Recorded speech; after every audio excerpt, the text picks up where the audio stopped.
हम अपनी फैमिलीज के लिए कितने सारे इन्वेस्टमेंट करते हैं, सेविंग्स करते हैं, इंश्योरेंस कराते हैं, लेकिन क्या आपने कभी ये सोचा है कि आपके बाद वो अमाउंट आपकी फैमिली क्लेम कैसे करेगी? ऐसा ही कुछ होता है इंडिया की बहुत सारी फैमिलीज के साथ। अगर मैं LIC की बात करूं ना, तो LIC ने ये बताया था उसके IPO के टाइम पर कि उसके पास लगभग 21,000 करोड़ का अमाउंट पड़ा है जो कि अनक्लेम्ड है। आज इस वीडियो में हम समझने वाले हैं कि ये अनक्लेम्ड अमाउंट क्या होता है, अगर आप इसे विड्रॉ नहीं करते हो, क्लेम नहीं करते हो, तो ये कहां चला जाता है और आप ऐसी सिचुएशन से कैसे बच सकते हो। लेकिन आगे बढ़ने से पहले अगर आप हमारे चैनल पे न्यू हो तो चैनल को सब्सक्राइब करना, बेल आइकन को प्रेस करना, इस वीडियो को सभी के साथ शेयर करना बिल्कुल भी मत भूलना। अब सबसे पहले यही समझते हैं कि अनक्लेम्ड अमाउंट होता क्या है। अगर आपने कहीं पर भी इन्वेस्टमेंट स्टार्ट किया है, चाहे वो म्यूचुअल फंड हो, स्टॉक हो, बैंक डिपॉजिट हो या फिर LIC हो, तो वहां से आपकी एक मैच्योरिटी पीरियड होती है। मैच्योरिटी पीरियड के कुछ टाइम तक अगर आप वो अमाउंट विड्रॉ नहीं करते हो या फिर बैंक अकाउंट में कोई भी ट्रांजैक्शन नहीं होती है, तो ये मान लिया जाता है कि वो अनक्लेम्ड अमाउंट है। और हर जगह पर अलग अलग तरीके से उस अनक्लेम्ड अमाउंट को यूज किया जाता है। सबसे पहले हम बात करते हैं स्मॉल सेविंग इन्वेस्टमेंट्स की, जैसे कि EPF हो गया, इंश्योरेंस का प्रीमियम हो गया, या फिर पब्लिक प्रोविडेंट फंड हो गया, गवर्नमेंट स्कीम्स में जब आप इन्वेस्ट करते हो, या फिर किसान विकास पत्र हो गया। उस अकाउंट में अगर हमारा पैसा रखा रह जाता है तो आपके पास 7 साल होते हैं। अगर 7 साल के अंदर कोई भी उस अमाउंट को क्लेम नहीं करता तो उसे ट्रांसफर कर दिया जाता है सीनियर सिटीजन वेलफेयर फंड। अब ये फंड क्या होता है मैं आपको बताती हूँ। बिलो पॉवर्टी लाइन कैटेगरी तो आपने सुना ही होगा। तो बिलो पॉवर्टी लाइन कैटेगरी में जितने भी सीनियर सिटीजन होते हैं उनके लिए इन फंड्स को यूज किया जाता है, उनके वेलफेयर के लिए यूज किया जाता है। अब सभी के पास 7 साल तो होते ही हैं। अगर 7 साल तक भी उस अमाउंट को कोई भी क्लेम नहीं करता है, इन दैट सिचुएशन इस अमाउंट को गवर्नमेंट को ट्रांसफर कर दिया जाता है और गवर्नमेंट इसे अपने अकॉर्डिंग यूज करती है। अब दूसरी चीज आती है कि अगर आपने बैंक डिपॉजिट पे, तो इतना ज्यादा अनक्लेम्ड अमाउंट होता है कि जो आप सोच भी नहीं सकते। अगर मैं 2023 टिल मार्च की बात करूं ना, तो बैंक डिपॉजिट में लगभग 42,272 करोड़ का अनक्लेम्ड अमाउंट है। और यही नहीं, ये अमाउंट हर साल 28% से इंक्रीज हो जाता है। तो आप ये सोचो कि कितना ज्यादा अमाउंट, कितना ज्यादा पैसा लोग ऐसे ही गवा रहे हैं। जो अमाउंट मैंने आपको अभी बताया ना, इससे इस तरह के कितने सारे मिशंस पॉसिबल हो सकते हैं, आप ये चीज सोचो। साथ में अगर बैंक डिपॉजिट में रखा हुआ पैसा कोई भी क्लेम नहीं करता है तो इस पैसे को ट्रांसफर कर दिया जाता है depositor education and awareness fund में। अब इसमें एक और प्रॉफिटेबल पॉइंट ये है कि लोग इस अमाउंट को क्लेम कर सकते हैं चाहे कभी भी। गवर्नमेंट ने इसको लेकर एक प्लेटफॉर्म भी बनाया हुआ है जिसका नाम है उद्गम। गूगल पर जाकर आपको सिंपल सर्च करना है और आपको प्लेटफॉर्म मिल जाएगा, वेबसाइट भी मिल जाएगी।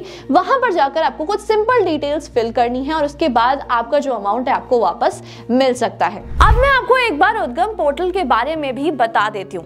जैसे कि मेरी स्क्रीन पर आपको दिख रहा होगा उद्गम पोर्टल। अगर आप चाहें तो आप इसे प्ले स्टोर से भी इंस्टॉल कर सकते हैं, या फिर अगर आप चाहें तो आप वेबसाइट पर जाकर भी चेक कर सकते हैं। जैसे मैंने गूगल पे सर्च किया है उद्गम पोर्टल, यहाँ पर आपको दिख रहा होगा रिजर्व बैंक ऑफ इंडिया की पहली साइट आ रही है। जैसे ही आप पोर्टल पर क्लिक करते हो तो आपके पास इस तरीके का कुछ पोर्टल ओपन हो जाएगा। आपको कुछ बेसिक डिटेल्स एंटर करनी है, जैसे कि आपका कॉन्टैक्ट नंबर हो गया, पासवर्ड हो गया, और कैप्चा एंटर करके आप लॉग इन कर सकते हो। लॉग इन करने के बाद भी आपसे डिटेल्स पूछी जाएंगी, वो कुछ मिनिमल डिटेल्स एंटर कर सकते हो। अगर आपके नेम पर कोई भी अनक्लेम्ड अमाउंट होगा तो आप उसे डायरेक्टली वहीं से ही क्लेम कर सकते हो। और साथ में अगर आप चाहो तो इस वेबसाइट पर जाकर आप अपने इंफॉर्मेशन भी चेक कर सकते हो कि आपके नाम पर कोई अनक्लेम्ड अमाउंट है या फिर नहीं है। ये वाला पोर्टल जो बनाया गया था 2 कंपनीज के कोलैबोरेशन से बनाया गया था। सबसे पहले तो reserve bank information technology private limited और दूसरी कंपनी का नाम था Indian financial technology and allied services. ये जो पोर्टल है इसमें आप दोनों अकाउंट चेक कर सकते हो, करंट अकाउंट भी चेक कर सकते हो और साथ में सेविंग अकाउंट भी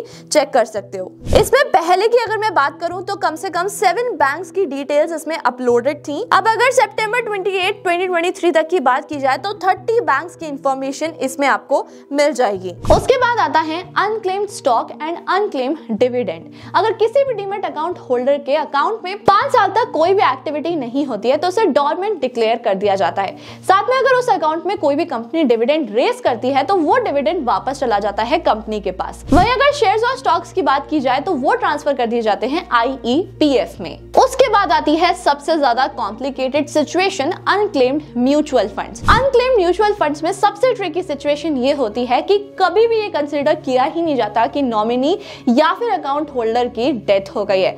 क्यों? जब तक नॉमिनी खुद जाकर ये नहीं बताता, अमाउंट को क्लेम नहीं करता, तब तक उनके अमाउंट में कंपाउंडिंग चलती रहती है और इन्वेस्टमेंट चलती रहती है। तो in that situation nominee mutual fund में बहुत बड़ा रोल प्ले करता है। अगर कोई नॉमिनी नहीं है तो कोई भी म्यूचुअल फंड का अमाउंट क्लेम नहीं कर सकता है। तो म्यूचुअल फंड की सिचुएशन में अमाउंट कहीं पर भी ट्रांसफर नहीं किया जाता, उस पर कंपाउंडिंग चलती रहती है और वेल्थ क्रिएट होती रहती है। अब आपने ये समझ लिया कि कौन सी सिचुएशन में आपका अमाउंट कहां पर ट्रांसफर किया जाता है और आप कहां से क्लेम कर सकते हो। अब दूसरी चीज, इंपॉर्टेंट चीज यहां पर यह है कि आप इस सिचुएशन से कैसे बच सकते हो और कैसे बाहर निकल सकते हो। अगर आप कहीं पर भी इन्वेस्टमेंट करते हो ना, तो सबसे पहले अपनी फैमिली के साथ इस इंफॉर्मेशन को शेयर करो, क्योंकि जब तक फैमिली को पता ही नहीं होगा तो वो कभी भी उस अमाउंट को क्लेम नहीं कर पाएंगे। चाहे आप म्यूचुअल फंड में इन्वेस्ट करते हो, स्टॉक में इन्वेस्ट करते हो, या फिर कहीं पर इंश्योरेंस प्रीमियम देते हो, किसी भी गवर्नमेंट स्कीम में इन्वेस्ट करते हो, तो आपको अपनी फैमिली को इंफॉर्मेशन देना बहुत ज्यादा इंपॉर्टेंट होता है, ताकि आपको ये पता हो कि आपकी फैमिली में सारी चीजें नोन है और आपके बाद वो सारी चीजें मैनेज कर सकते हैं। दूसरी इंपॉर्टेंट चीज आपको क्या करनी है कि अगर अभी तक आपने नॉमिनी ऐड नहीं किया है तो नॉमिनी ऐड कर लो। चाहे वो कोई भी अकाउंट हो, म्यूचुअल फंड का हो, स्टॉक हो, हर जगह आपका एक नॉमिनी होना चाहिए। अगर नॉमिनी नहीं है ना, तो अमाउंट को क्लेम करने में बहुत ज्यादा प्रॉब्लम क्रिएट होती है आपकी फैमिली के लिए ही। तो आप अपनी फैमिली मेंबर्स में से कोई भी एक नॉमिनी डिसाइड कर सकते हो और नॉमिनी बना सकते हो, जिससे कि जैसे मैंने आपको बताया कि म्यूचुअल फंड का अमाउंट क्लेम करना बहुत ज्यादा मुश्किल हो जाता है, कोई क्लेम कर ही नहीं सकता विदाउट नॉमिनी। दूसरी इंपॉर्टेंट चीज ये है कि आप हर अकाउंट में एक नॉमिनी ऐड जरूर कर दो। जैसे कि मैंने आपको बताया कि बिना नॉमिनी के अमाउंट को क्लेम करना बहुत ज्यादा मुश्किल हो जाता है, स्पेशली इन म्यूचुअल फंड। चाहे वो बैंक डिपॉजिट हो या फिर कोई भी हो, आपको अपना नॉमिनी ऐड कराना बहुत ज्यादा इंपॉर्टेंट है। अब तो आप डीमेट अकाउंट में भी नॉमिनी ऐड करा सकते हो टिल मार्च, तो व्हाई नॉट। तो जल्दी से अपने डीमेट अकाउंट में और हर अकाउंट में नॉमिनी ऐड जरूर करा दो। सो एट लास्ट आई होप आपको इस कंसेप्ट से थोड़ी क्लैरिटी मिली होगी। अगर अभी तक आपने इन्वेस्टमेंट स्टार्ट नहीं की है, आप इन्वेस्टमेंट स्टार्ट करना चाहते हो, ट्रेडिंग स्टार्ट करना चाहते हो, आईपीओ में इन्वेस्ट करना चाहते हो, तो उसके लिए आपको एक डीमेट अकाउंट की जरूरत जरूर पड़ेगी।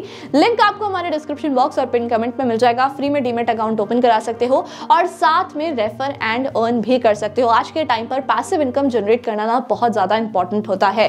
तो अगर आप एक पैसिव इनकम जनरेट कर रहे हो रेफर एंड अर्न करके, तो उस पैसिव इनकम को, यानी जो भी अमाउंट आप कमा रहे हो, उसको इन्वेस्ट करना स्टार्ट करो और अपनी वेल्थ क्रिएट करना स्टार्ट करो। स्टिल अगर कोई भी कंफ्यूजन है तो आप मुझे कमेंट करके पूछ सकते हो। इस वीडियो को जितना हो सके उतना शेयर कर देना टू स्प्रेड द अवेयरनेस। और ऐसे इंफॉर्मेटिव वीडियोस को देखने के लिए हमारे चैनल को सब्सक्राइब करना, बेल आइकन को प्रेस करना बिल्कुल भी मत भूलना। Thank you so much.